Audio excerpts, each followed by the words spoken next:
What's poppin', people? Welcome back to another video. Thank you guys so much for the support. If you're new to the channel, please hit that subscribe button, hit the notification bell, and also hit the like button if you guys have been enjoying the content. In today's video, we're gonna be talking about how to catch 15 times more bass any time of year, any location. I'm talking ponds, I'm talking rivers, I'm talking big lakes, I'm talking stock ponds, I'm talking pressured ponds.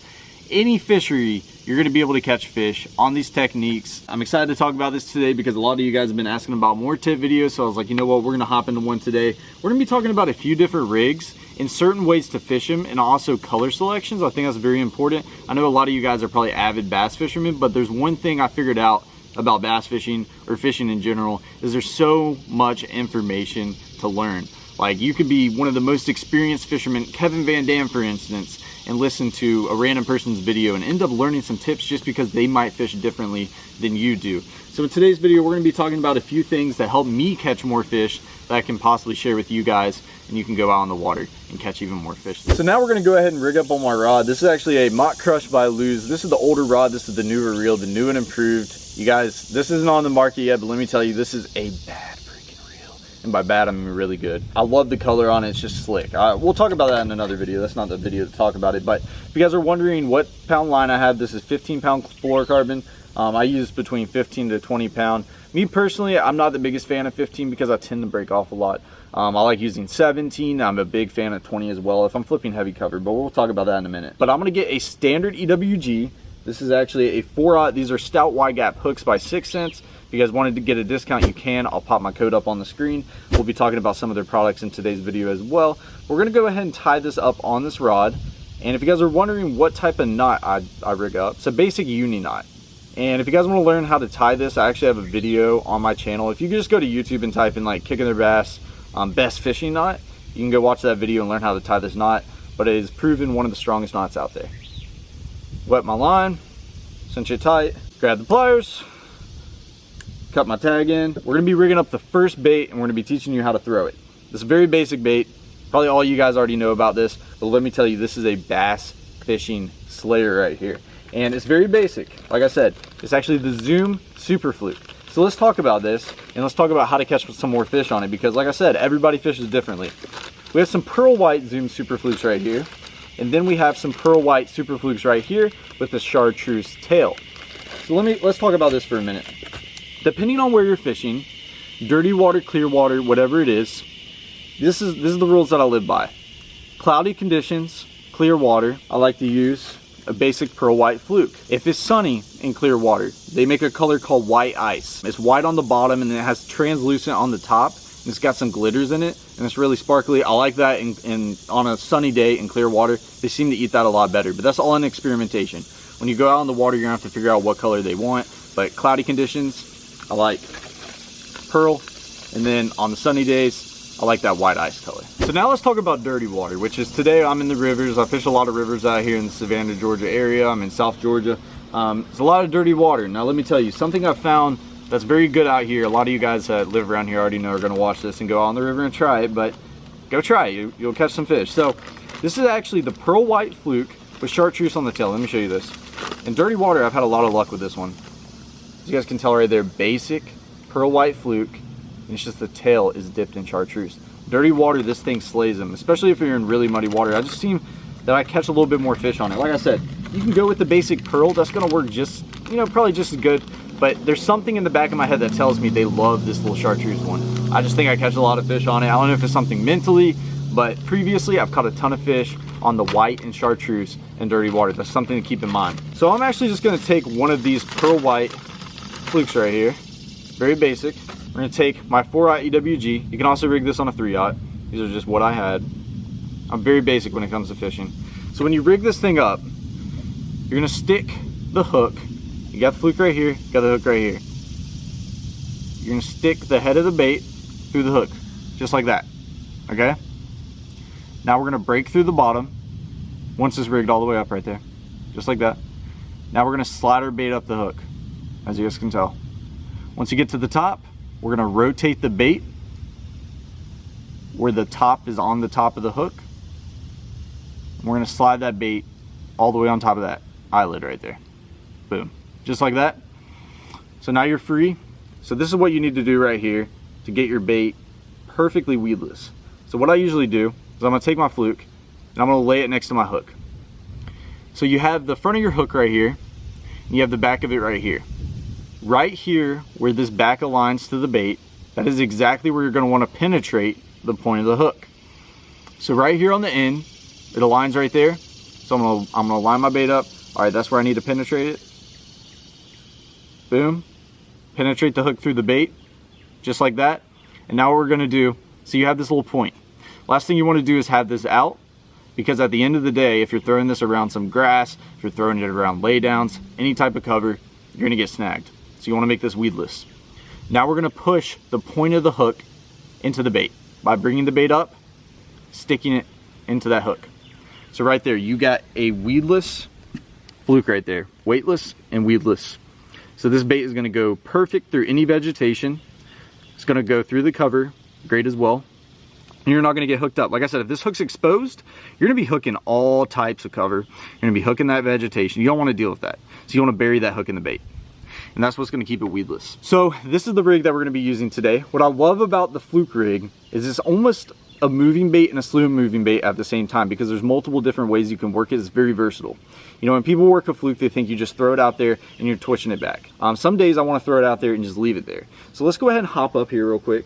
By the way, we're going to be talking about multiple different baits today. This isn't the only bait that we're going to be talking about, but I wanted to demonstrate this one first. So let's go ahead and hop up here and give this thing a cast. All right, so we have our rig right here. We're going to be casting it out and we're going to work it one specific way right now. And this one's very basic. A lot of you guys are already going to know it. So the spot that we're fishing right here, we got a bunch of cypress knees laying down in the water. We also got some lay downs, you know, just basic cover that's laying along the bank. What we're gonna do is we're gonna take this fluke, we're gonna cast it right up on that cover.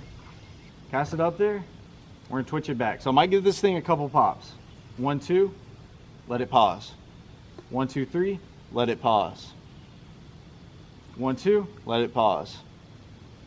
1, 2, 3, and continue that process right there. That's a very basic way to work a fluke. If you guys didn't know, this is pretty much a soft plastic jerk bait.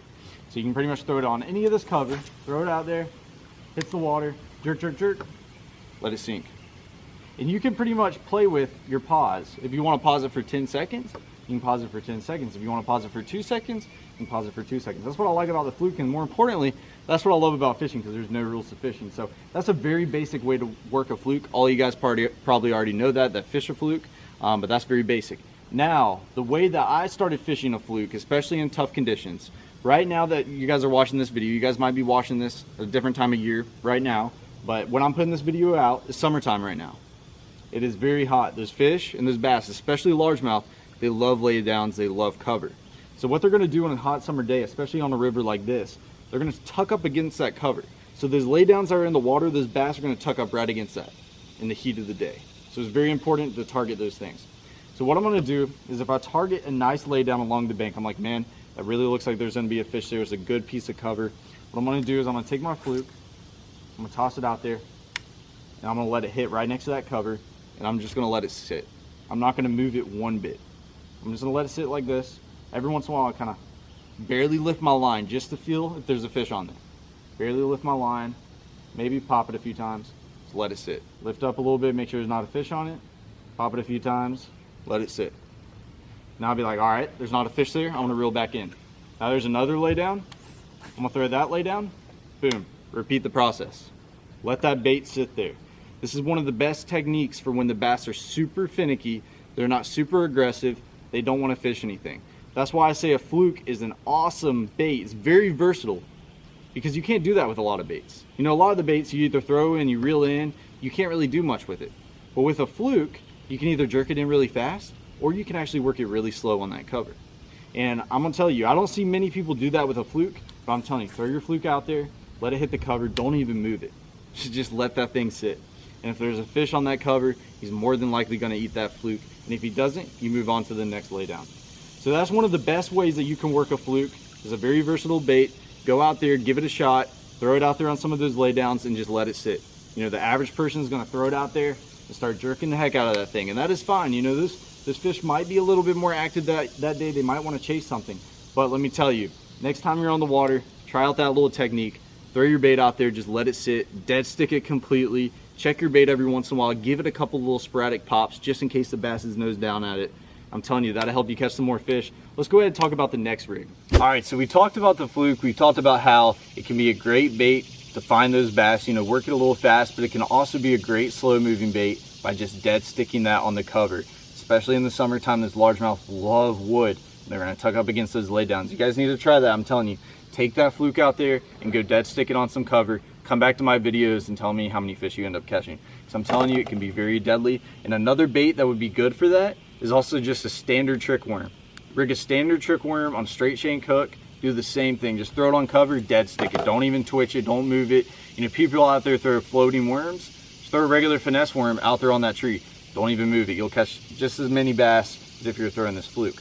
So now we're going to talk about the next rig. This is a basic Texas rig. We talked about this in plenty of videos, but there's a couple things I want to talk about that you guys probably won't know. So right here, I have a basic 1/4 ounce lead weight on a 4/0 EWG hook. You guys are probably asking, Noah, why do you use lead weights? Well, out here on the river, Ogeechee River, Savannah River, there's a lot of mudfish. If you guys don't know what a mudfish is, it's like a dogfish.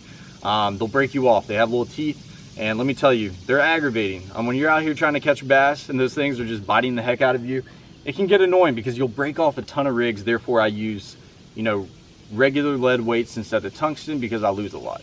So it saves a little bit of money, but you can go with the tungsten weight as well. It'll also be a little bit more sensitive, but for this video, I'm just using a basic lead weight, a standard 3/0 EWG, and those are in the stout wide gap hooks as well. So when you're throwing a Texas rig, there's a couple different baits that you can put on it, and I think they all have their time and place. We're gonna start off by talking about the clout. And a lot of you guys already know about the clout. We've caught some big fish on it, but let's go ahead and talk about colors. A lot of you guys always ask about colors. Noah, what color should I throw? There's so many soft plastic colors out there. When and why should I throw this bait? Okay, so we have two colors right here. I keep it very basic. Guys, you're gonna learn one thing about me when it comes to bass fishing. I keep stuff very basic. So we have 2 packs of 6-cents clouts right here, 2 different colors. Let's talk about the first one. So if you guys are fishing clear water, you know, it's not too dirty, it's not stained, it's not super chocolate milk muddy water. You know, you're fishing fairly clear water. It's got a good bit of visibility. I would suggest a green pumpkin, a watermelon, or like a watermelon red. Those are the 3 basics in clean water. Or if you're fishing a place like even Lake Lanier, spotted bass out there, they love morning dawn. They love a light pink. But any colors like that, your green pumpkins, your watermelons, your watermelon reds, your morning dawns, those are gonna be good in clear water. That has a lot of visibility. And that's what I have right here, basic green pumpkin clout, very basic. And this fish will munch that thing up in clear water. Does that mean you can't throw it in dirty water? No, this color right here, green pumpkin, I believe will work anywhere. Dirty water, clear water, anywhere. But if I was gonna throw it anywhere, it'd be clear water. But let's talk about the dirty water color. This is one of my favorites. We have a few colors. This one is actually called Dark Water Bug. It kind of already explains itself. As you guys can tell, I only have one left in the package. But let me show you this color right here. This is my favorite one. These are also by 6 cents. Like I said, if you guys want to go check them out, I'll drop the link down below. But this one actually has half black and half purple with blue flake. This is by far my favorite dirty water bug of all time, or dirty water color of all time.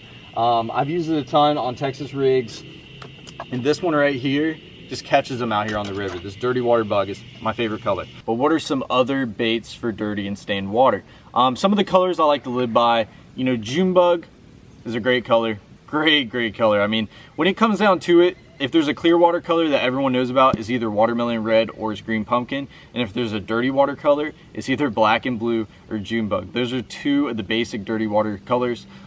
June bug, black and blue. You got June bug red, that's really good. You got this dirty water bug, which I just absolutely love, one of my favorite colors. You got black and red. Black and red kills it, let me tell you. It's the same as black and blue, just with red flake.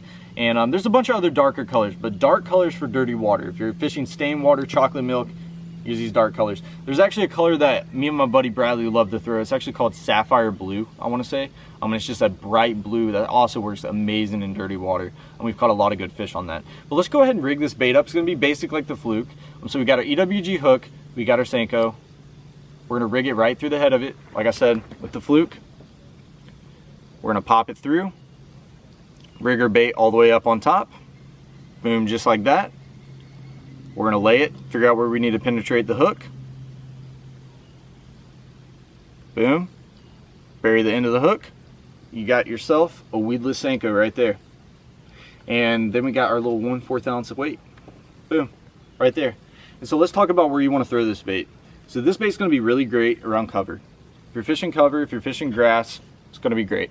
Now let me tell you, if you're fishing a lot of ponds that are very shallow, there is a way that you could catch a lot more fish. You need to take this 1/4 ounce of weight off, so it's just weightless. You got Senko and EWG hook. If you're fishing really shallow water or a bunch of slop, that will catch a lot of fish, especially in ponds. Weightless Senko just kills it.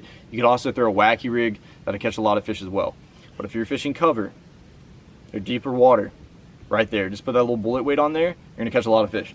So let's go ahead and throw this on some of these laydowns. We're gonna talk about how I would work this bait. All right, we got our Senko right here. We're gonna talk about a couple of different ways to fish it. Very basic, man, very basic. You're gonna throw it out there on those laydowns, on that cover, on that grass, whatever you're fishing. You're gonna let it hit the bottom. That's very important with this bait. It's a bottom bait, so you're gonna wanna work this thing on the bottom. It's not like that fluke. You don't have to wait till that hits the bottom. That's somewhat of a moving bait. It's something that a fish will chase. If you're fishing any worms or crawls, you're gonna need to work that on the bottom. So we're just gonna throw it out there. There's a couple different ways to work it. Very basic way that almost everybody fishes, you know, a Senko, a Texas rig, a shaky head, any sort of bottom bait, just basically hopping it on the bottom. You know, just kind of, just like this. Making sure you're keeping bottom contact, making sure that bait's on the bottom, and just hopping your bait. Very basic. And that, you know, that can catch fish. But let me tell you, you're gonna go out there and there's gonna be some days where those fish are not wanting to bite. You know, that summer bite, super hot outside, those fish are just not wanting to eat anything. Now this is when I'll throw my bait out there on that cover, just like I was talking about with that fluke, let it sink to the bottom, and I don't even move it. And you just dead stick it. That's called dead sticking the bait. And let me tell you, there's gonna be days where you're gonna need that technique. So if you guys don't know about dead sticking, if you've never done it before, next time you're not catching fish, go out there, dead stick your bait, and watch how much more fish you catch. That is a great way of catching them when they're really finicky. And then there's one more way that I do. Personally, there's not a lot of people who fish it like this. A lot of people fish it like this when they're bed fishing, and when they're trying to get a bass's attention to eat a bait. I'll throw my bait out there on the tree. I'll let it hit the bottom. And then this is what I'll do. Instead of just straight up hopping it or dragging it, I'll actually hold my line to where there's no slack in my line. And I'm just gonna hit the back of my rod, just like that. And what it's gonna do is that worm's gonna be on the bottom. Since I have no slack in my line, when I hit this, what that worm's gonna do is just gonna be like this, fluttering at the bottom. It's not gonna have enough movement for that bait to be hopping back towards you like you were going like this, hopping your bait. But it's gonna keep that bait in the same spot. And when you're hitting this, the tail is just gonna wag. Let me tell you, that is a killer way as well. If you guys can't catch any fish, go try that. So next time you're on the water and you don't have many bites, throw it out there, work it the way that you normally would. Then you think in the back of your head, they're like, you know what, Noah told me to dead stick this thing. Go try that. And if they're not biting that, go try what I just told you. You know, throw your bait out there, work it very slow, pretty much dead stick it, but hit the bottom of your rod. So what that's gonna do is, say we threw it out there and we're dead sticking it. That worm is just on the bottom, okay? And that bass just comes up and he's just looking at that bait. But he's not doing anything. Once you start to hit your rod and that tail just starts moving, that could create a reaction on that bass. Bass are predators and they react to movement. If that bass starts to see that worm moving and it does something weird, he's gonna go engulf that bait. So that can be a great way. You know, if they're not eating it while they're dead sticking it, start playing around with that. Give it a little bit of movement, not much, give it a little bit. And that would probably help you catch more bass. Since we talked about a couple baits that you need to be throwing to catch more fish, if you aren't throwing these baits, you need to go out there and throw them. Are these gonna catch the biggest bass in the world? Maybe, okay? They're not gonna be big bass hunters, but you are gonna be able to put a bunch of fish on the boat or a bunch of fish on the bank using these baits just about anywhere and any time of the year. That's why I love these and that's why I wanted to talk about them. So now, since we talked about some of those baits right there, one thing I would like you guys to do is drop a comment down below on what other tip videos you want to see. We're going to go ahead and actually go fishing with these baits and catch some fish. So I hope you guys enjoyed the rest of the video. Hit that freaking like button. Drop some tip videos down below. Let's go ahead and get it started.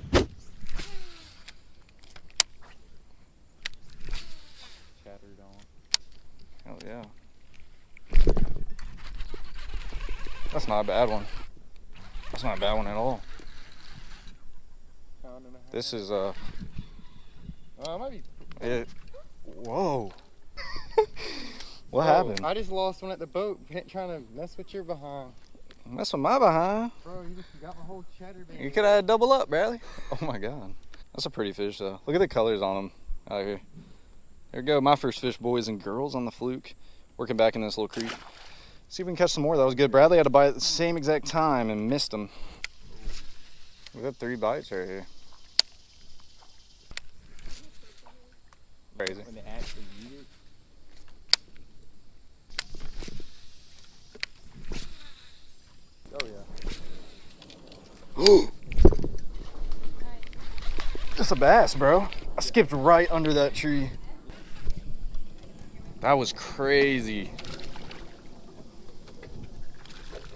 That's a good one. Right there, guys. I skipped that fluke right up on duty. I saw it. That was really cool. Blew up on it like a topwater. That's a pretty bass right there. That's a beautiful Ogeechee one. That's a good one, Bradley. That's one that you need. I mean, he's fat, probably about 1.5 pounds. Look at his thick belly. That was a really cool bite. Skipping that thing up on the tree, that was so cool. Beautiful markings. That's what I love about these fish in that tannic water. Beautiful colors. Go ahead and give him just a little toss. Get a little up close release. Come on, Bradley, double up before it leaves my hands. Beautiful fish. Look at the markings on that. You can't see the lateral line as much, but it's pretty colors. There he goes. That bite was insane. That bite was really cool. That on camera? Yeah. Oh no. Forgot I had my. Oh! You have a fish! Or a tree. No, you got a dang good one too. Swallowed it. No, it didn't. That's a good one. That's a 2-pounder. Dude, Good that's one. a good one. Yo, that was funny. You literally picked up your rod and it was just going. You almost went in the water.